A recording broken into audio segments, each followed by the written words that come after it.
Hello guys and welcome to episode 6 of my Total War Warhammer playthrough, playing as the Greenskins on very hard difficulty. And today we are continuing after our large battle with Karak Azul.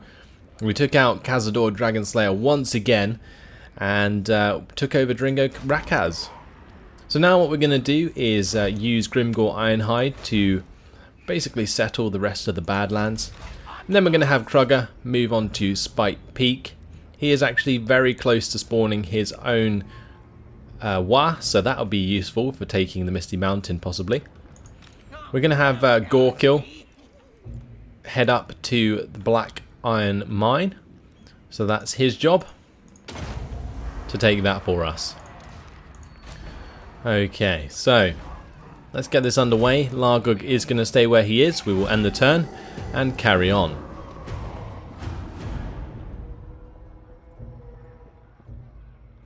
So it looks like the Crooked Moon are approaching Black Iron Mine. Not sure if they're going to be able to take it though. Their army doesn't seem very large. No, they've actually moved away from it, so that's good. And wow, okay, so we've completed the next objective in order to occupy, loot, raise or sack 6 different settlements. And that has given us 5,000 cash. So now we have the Blood-Forged Armor quest issued for Grimgor Ironhide after he previously leveled up. So, a Goblin Scout has brought word that an unusual number of gyrocopters have been seen travelling back and forth between various dwarf holds and northerly World's Edge mountains. Something is clearly brewing.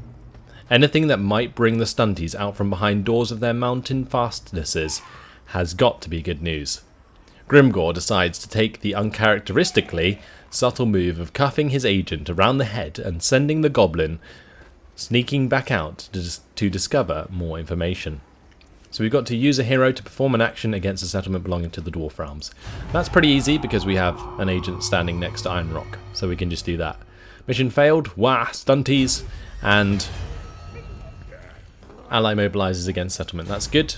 Put the boot in is our next chapter objective. It's time to stop messing around and put the boot in. The Badlands, the World's Edge, the Empire, all of it, it's Grimgor's. Destroy the trespassers, take their lands, and get the war started. Okay, so 6,000 treasury from that, which would be very nice. Let's target Iron Rock. Okay, maybe not. Target Barak Dawersbag. Okay, they don't have walls. What about Varanka Hills? Nope. I guess we'll have to travel up towards Karaz Akarak to assault their walls. Right, so Krugger is heading towards Spike Peak, so he may as well just jump as close as he can with the underway. Then we will have Grimgor underway over to Crooked Fang Fort at Karakazgal. I'm tempted to upgrade one of these settlements here with some of our cash, but I think it might be worth saving it because we are going to be getting ourselves some settlements very soon. So yeah, no point in upgrading anything there. We might as well upgrade the pile of shiny stuff at Karak Azul because that will increase our income. So that's a good investment. We'll hold on to 4,200. That's absolutely fine. And we will move on to the next turn. So Krugger, I think in the next turn, should spawn his own Wa. Look at that, the Bloody Spear is very close to Varanka Hills. Gonna underway away. And there we go. A Wa has been unleashed. Brilliant. So Mash here can travel down to the Misty Mountain and take that for us. We will have Krugger hit Spike Peak. And honestly, we could probably just auto-resolve this. I could play it out, but I kind of feel like it would be a bit pointless. They only have miners. And we would surround them very, very easily. I guess, considering it's a new episode, we haven't fought a battle yet, we may as well jump in and fight it on the battle map.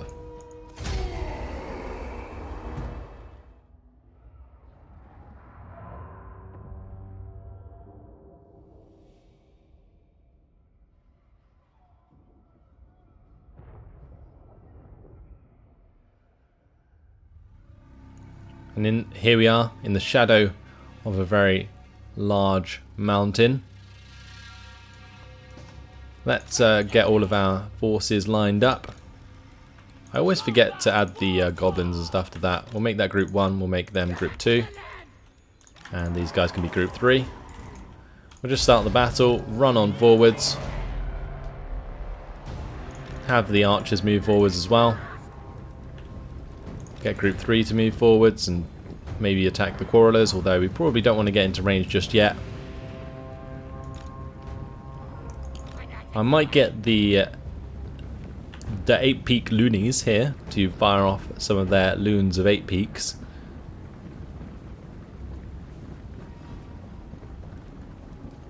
That'd be pretty fun. So the bar at the top, actually much different to what it was in terms of the auto resolve. So maybe this will be a better fight than I've led on. The quarrelers are going to fire at Krugger, which is fine. Krugger's very small, very hard target to hit. And this allows us to move round our Forest Goblin Spider Riders and Goblin Wolf Archers to these quarrelers, although the quarrelers are changing their targets, which is kind of annoying. Let's continue forwards with our infantry towards the enemy. We're going to continue to move around them, just because I don't want them to actually fire. Sounds stupid, but yeah, I just don't want them to actually get a volley off, because they will absolutely carve to pieces my units. Right, so we'll get the 8 Peaks Loonies to run in there. We'll have these guys target the right side of the rock. The nasty skulkers they are. Maybe we can get the nasty skulkers to hit the quarrelers.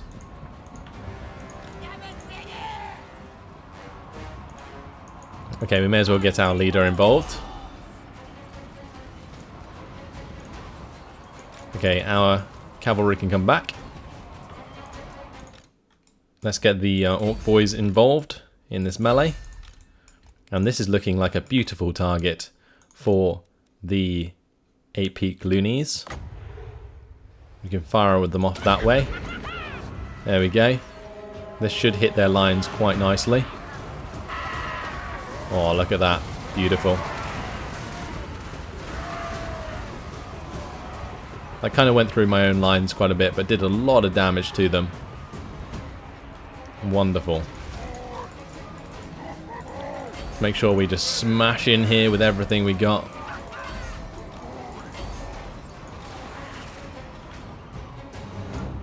Great stuff. So now we're attacking the miners here.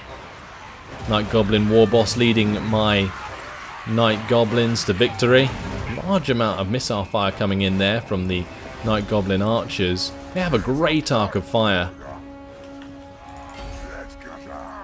Make sure that all of my archers open up into this center melee. They are standing on a hill here, so that allows us to just fire all we like into them. I'm going to charge down these quarrelers with these units because they are just free firing into us. I would like to fire another one of those loonies into the melee here because that would do a lot of damage. But there we go, we have broken them. May as well get the Night Goblins to continue into the back of them with our leader there.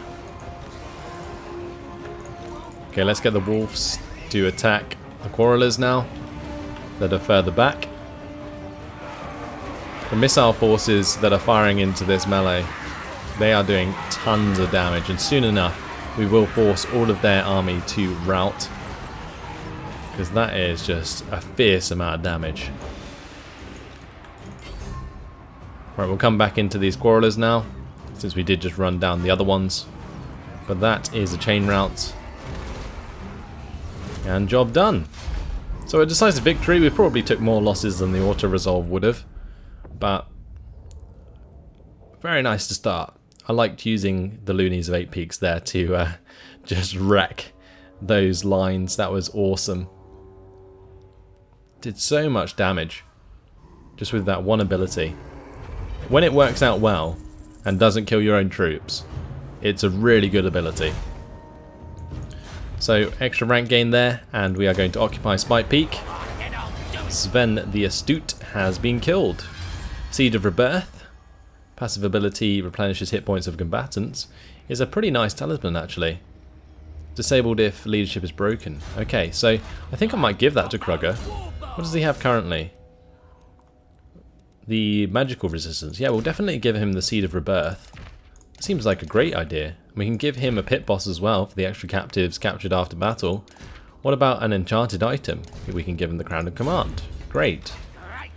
So Krugger can complete the Savages there for the extra weapon strength. Mash can take Misty Mountain for us. It looks like Gorkill will take Black Iron Mine. Let's have a look at the Crooked Moon here. Okay, they're still pretty strong, so they must have an army near Clan Angrand. What about confederations? The Bloody Hands like us quite a lot. We still have a non-aggression pact with them. We can't confederate them. What about the Bloody Spears? Now the Bloody Spears actually have two armies here. Ublug Squigbeard and Morgler. Maybe we let the Bloody Spears sort themselves out, and then we confederate them later on. So we'll give them like maybe 3 turns or so, then we'll confederate them when they've started to recruit more men, because then we don't have to spend our cash in order to do so. Let's use Grimgor to take Crooked Fang Fort. We can colonise that, and start building that up to be a greenskin hideout.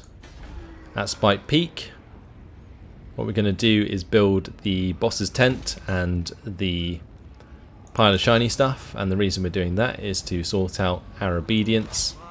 We will have access to Black Iron Mine soon, but having the boss's tent at Spike Peak and also at Karak-Azul will give us enough obedience over the whole province. So that's a good idea. Right. Largug can hit Karak-Araz for 613 gold, and that will complete our quest for the Blood-Forged Armour, which gives us plus 1,500, so we actually got our money back. And another quest issued. So, shrewdly concluding that reporting in person again to Grimgor would likely have fatal consequences, the Goblin Agent has instead sent word via a naive and doomed Snotling messenger. It seems that the dwarves have got wind of a Chaos Warband returning from the Darklands to the east, where they have collected a consignment of equipment from the wicked Chaos Dwarves. The dwarves have gathered several throngs to intercept them as they pass through the northern World's Edge Mountains. One of these throngs is en route through Broken Leg Gully. Grimgor seizes his axe and marches forth immediately, pausing only to boot the Snotling out of his path. His bodyguard, the Immortals, follow, with the rest of the Greenskins a safe-ish distance behind them. So Grimgor there, a very angry fella, sorry. Yeah, that was... I find these quest texts sometimes quite amusing. Sometimes they're very hard to read, but this time they're not too bad. So we've got to win the following battle with Grimgor Ironhide's army, Bloodforged army, Broken Leg Gully. So enemy forces are Dwarf Warriors, Longbeards, Slayers, Quarrelers. They've got an Organ Gun and 3 Grudge Throwers. So we can't currently teleport to that battle, but yeah, that's all good. Great stuff. Largug has leveled up because of that. We're going to give him Slapped by Mork for the extra Vampiric and Chaos Corruption reduction. That will be useful in the future once Chaos actually arrives. So at Blightwater, might be worth upgrading this to the Shiny Pit. So we're going to do that for the extra income. And we will move on to the next turn. Black Iron Mine is ours. Fantastic.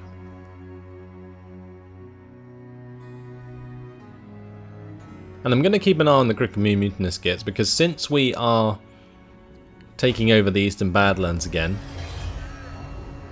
we will want Garak 8 Peaks.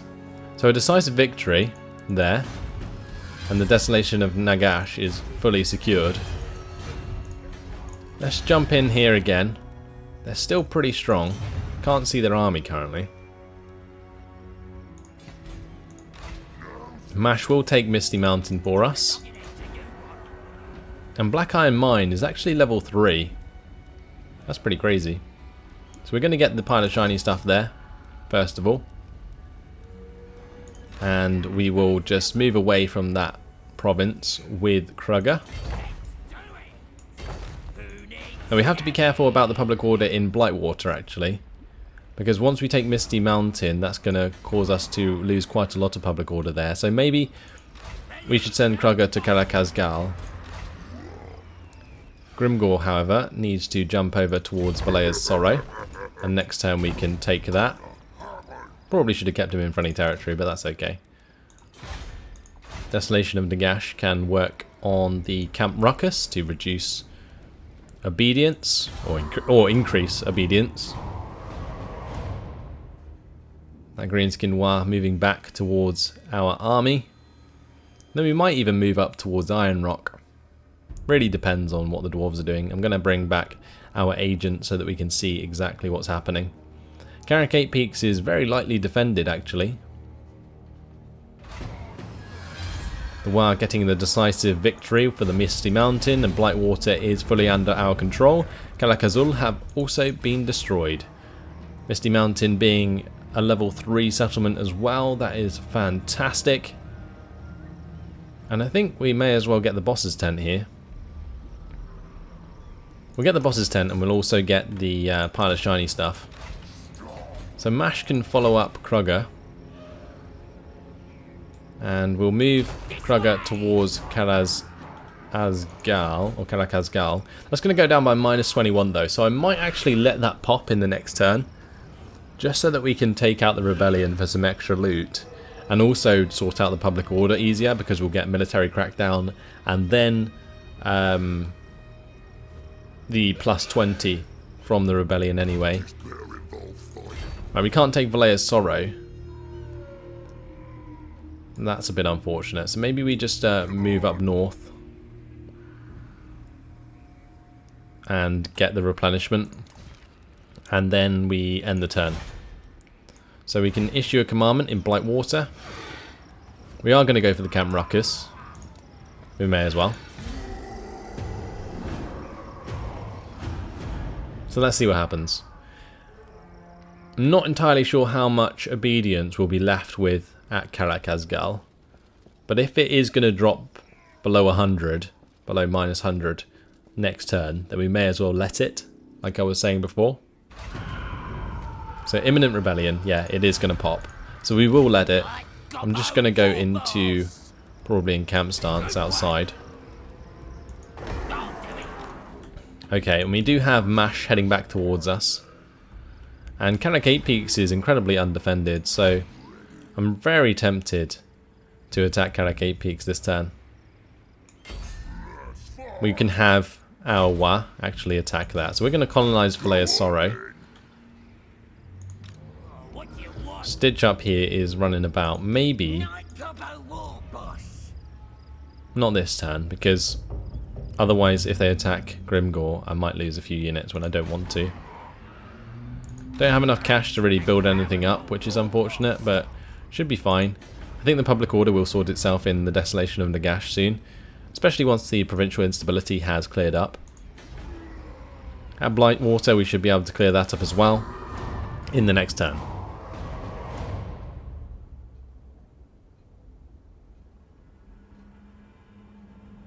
So we're just going to let our Waz follow us for now. Grickamoon are moving away from Carrick 8 Peaks entirely, which basically is inviting me to attack them.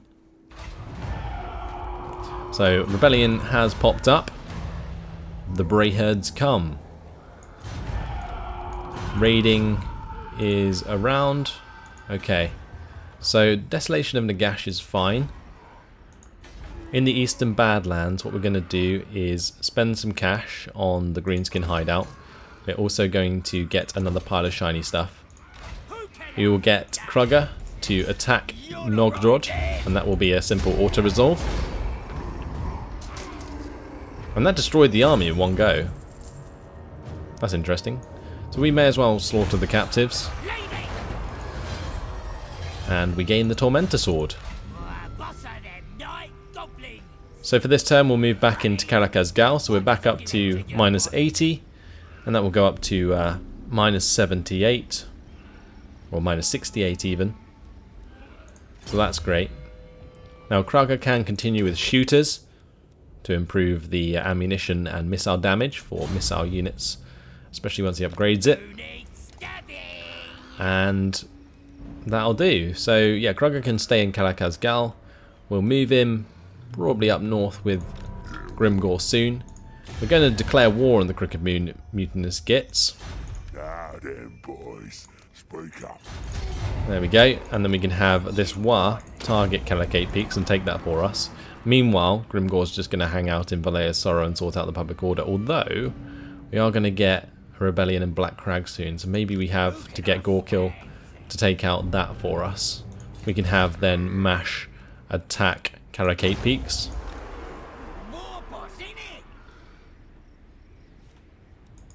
I don't know. We'll have to wait and see. Largug needs to come back down, so let's get him to do that. And he can deploy near Barag Dawarsbag again, so that we can see what the enemy are up to. Both of the armies sitting here in Barag Dawarsbag and Varenka Hills. All the way up here, the Bloody Spears are recruiting some more troops. Can we still get the Confederation? We can. Maybe, though, we get the Confederation with the Bloody Hands. Bloody Hands have taken Bitterstone Mine from the Top Knots. The Top Knots, though, are currently using a War, and they are very close to strength than us. Who is strength rank 1 at the moment, actually? We're strength rank 14, so somebody must be very much stronger than us. Maybe the Wood Elves, maybe the Vampire Counts. Somebody's pretty strong. Really tempted to take in the Confederation with the Bloody Spears now. Especially if the army up here at Mount Squighorn is big enough to present a threat to Akarak. My god. Finding it hard to say that. If we move out of Valea's Sorrow and go into Encamp Stance, do we get better replenishment? I think we do. So we're going to do that. At Black Crag, what can we build here? Oh, we should probably be building the Goblin Tinkerer bench, because that unlocks technologies, and we could really do with some technologies. So I haven't really focused on this before, this episode, but the Greenskins do have access to technologies. It just requires that building. I just haven't had a level 3 settlement in order to do it yet. But we should get on this as soon as possible, because it's basically just time that this requires. So yeah, we should probably go for that sooner than later. Maybe we can save the cash for this turn and get it next turn. I think we'll just have enough. So let's end the turn. Carry on. Greenskin Moi can move towards Caliphate Peaks, but then can target the rebellion for us.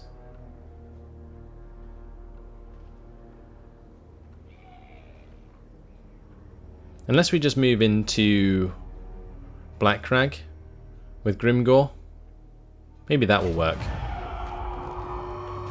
So rebellion in Death Pass. Ally mobilizes. Great, disappeared. Raiding. Yeah, maybe if we just sort of move up towards Black Crag slowly with Grimgor in encamp stance each time. And then just sort of underway into Black Crag. Unless we go for set wild target. Yeah, I think we're going to use Gorkill, I think. We'll have Mash hit Caliphate Peaks. Karakazgal should be okay with public order now. We can upgrade our settlement. Okay, so we don't have enough to build the Tinkerer bench this turn. So we may as well spend it on upgrading the pile of shiny stuff.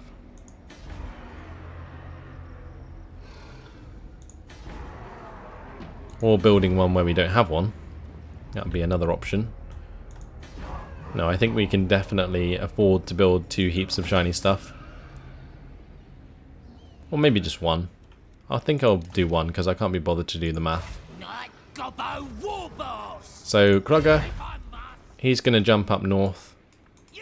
I don't think we have to worry about the top knots. They're too busy fighting the Bloody Hands. So I'm not going to confederate the Bloody Hands. We'll get Krugger and Grimgor to join us in attacking the dwarves, and then once we're doing that, we will confederate the Bloody Spears and make it happen that way. So the underway from the Wa has landed right next to the Rebellion army. That's what I was hoping, so that Grimgor can attack the Rebellion army in one turn and have them as reinforcements. So the Crooked Moon on their way back. Block army failure. And Greenskin Wa. So loads of raiding going on. So Stitch Up might try and take Valea's Sorrow. We'll go for the pile of shiny stuff there. We do have Krugger who can occupy Valea's Sorrow. And we're going to have Dringo Rakaz maybe make a boss's tent, but not before we build the Goblin Tinkerer bench at Black Crag. So if we move into normal stance, maybe I think we just move into range of Vorgaz, and then at the end turn we should reinforce our Wa. Yeah, I think that's a good idea. Right, Lager can remain deployed, although I'm tempted to move him up to see how the Bloody Spears are doing. I think we're going to do that. They're still recruiting. Nashrak and Morgla. Yeah, they actually have a pretty decent army up there now. If you merged both of those armies, you could definitely attack Akarak. I think. Actually, probably not, because there's a lot of Wolf Riders and stuff that we're not really using. We'll end the turn. And it looks like Gorkil has attacked Vorgaz. And this is an auto-resolve battle, really. So let's just let it happen.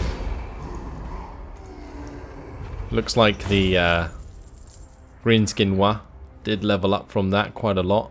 Got a lot of unit ranks. So that's good. And we're going to take the captives for the extra percentage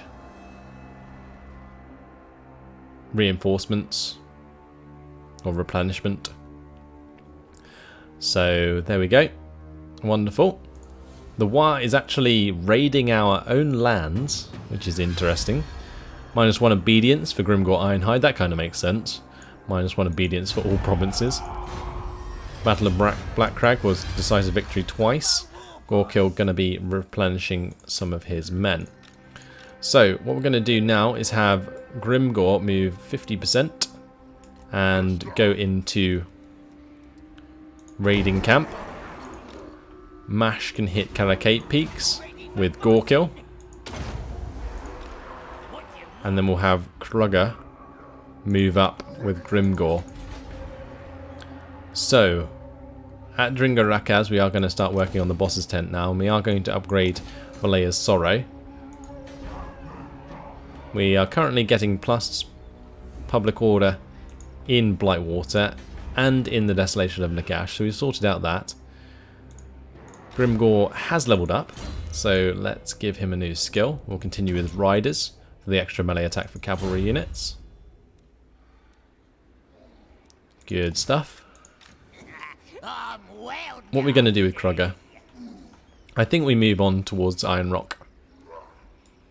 So we will underway our way up there. Stitch Up, though, is running around with a reasonably sized army. Let's end the turn. We should see both of our Wars target Karakate 8 Peaks. The dwarves marching forwards.